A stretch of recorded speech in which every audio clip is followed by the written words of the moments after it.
तक बना हुआ था रोड,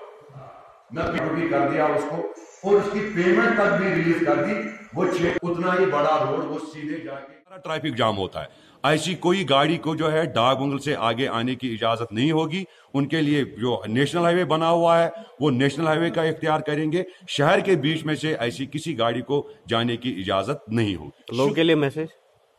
लोगों के लिए यही मेरी मैसेज है कि जो खुसूसन जो हमने ट्रैफिक लाइट पिछले दिनों से शुरुआत की 11 बजे से 3 बजे तक, परसों से हम वो 24 आवर्स लाइटों को चालू कर रहे हैं, जिसकी यकीन दहानी हमने यहाँ पर जो सब ने दी है, जिसको जो भी इसमें जो अमला थे उनकी तरफ से भी आई है। और खुसूसन में जो यहाँ पर स्टैंड से जो उनके ड्राइवर हजरात है, खुसूसन जो कमर्शियल गाड़ियां हैं, उनके प्रेसिडेंट उन्हें यकीन दहानी दी है कि हम प्रॉपर पूरे तरीके से ट्रैफिक लाइट्स का जो है सही तरीके से इस्तेमाल करेंगे। और इसके साथ साथ जनरल पब्लिक में जितने भी लोग हैं उनसे भी मेरी गुजारिश है कि वो ट्रैफिक लाइटों का सही तरीके से इस्तेमाल करे, शाम के टाइम पर करे, ताकि अगर आपको घर कहीं जगह से आप निकलते, अगर आपके टारगेट में यही है कि हमें 20 मिनट में घर पहुंचना है, तो आप 20 मिनट में तभी पहुंचेंगे जब आप ट्रैफिक लाइटों का इस्तेमाल